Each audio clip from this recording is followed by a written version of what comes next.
This is the knee resistance exercise video.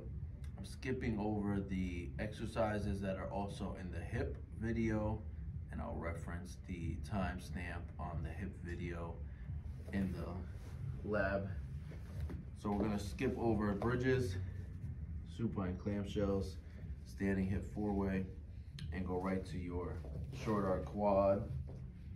So you can do your short arc quad, again, here with your bolster,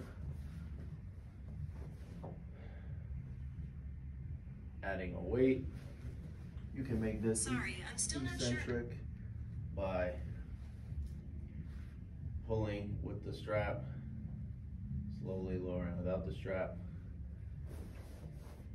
pull with the strap, slowly lower without the strap. You're gonna do the same thing here for your long arc quads.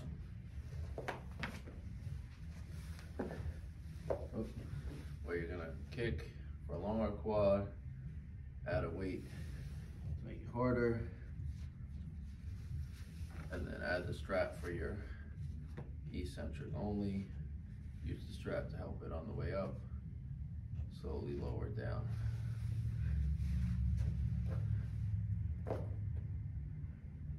Next, we're going to go to our TKEs with a TheraBand. You can also do these supine. I'll show you the supine version with the ball. First, basically your quad set, right?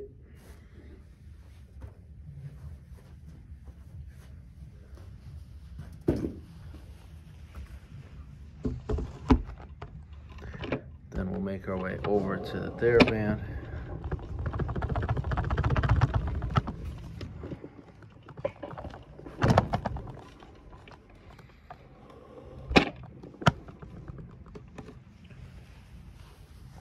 You can use the same ball to do the TKE against the wall here, which is again your quad set and standing. This is why this is not used for strengthening. This is used for neuromuscular control and re-ed. You can do it with some motion here around the knee. This leg will bend and straighten, nice and slow. For your standing TKE. Then we can add some dynamic stabilization. Again, the reason we're actually doing this exercise.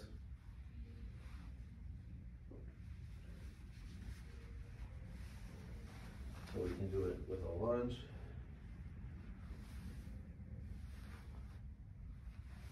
Get that quad firing it in. We can do it with a step up. I got my buns of steel step here. So I'm looking for that terminal knee extension to neutral without the hyperextension, without the abnormal pelvic motion, and making sure that quad is kicking in while we're doing these different motions. You can do it with a little shoulder motion. Add some TKE flexion exercise, TKE flexion. You can do it with some hip, some core motion.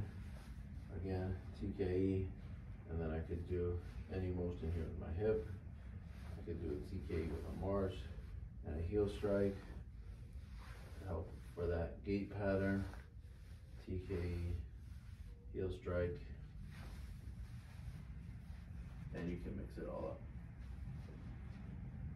We went through the squat progression in the hip, deceleration squat, wall sits. So next thing, we'll go to hamstring curls and standing. So you're gonna put the weight at their ankle weight, and do your standing hamstring curl here. You're gonna let the knee flex just a little bit. Otherwise, if you do extension with the hamstring curl, you're gonna get a lot of patients that are gonna cramp with that. So we're gonna allow them to do a little bit of a hip flexion there. You can do it in sitting against a resistance band here.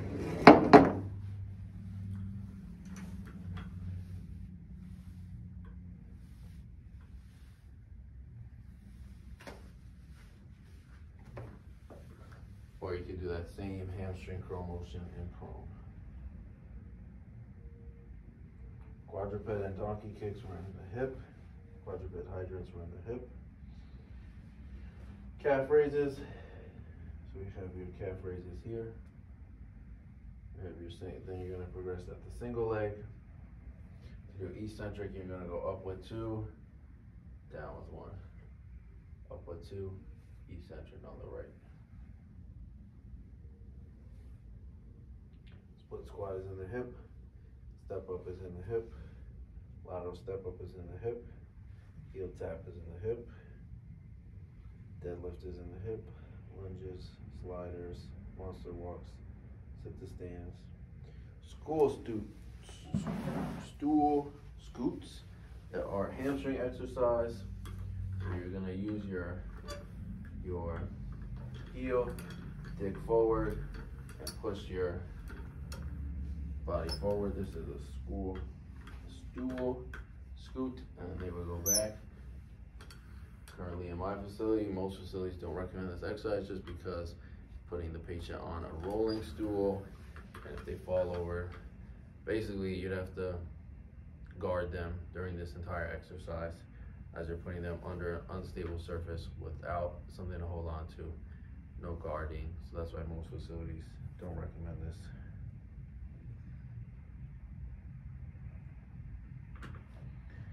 And that's it for the knee.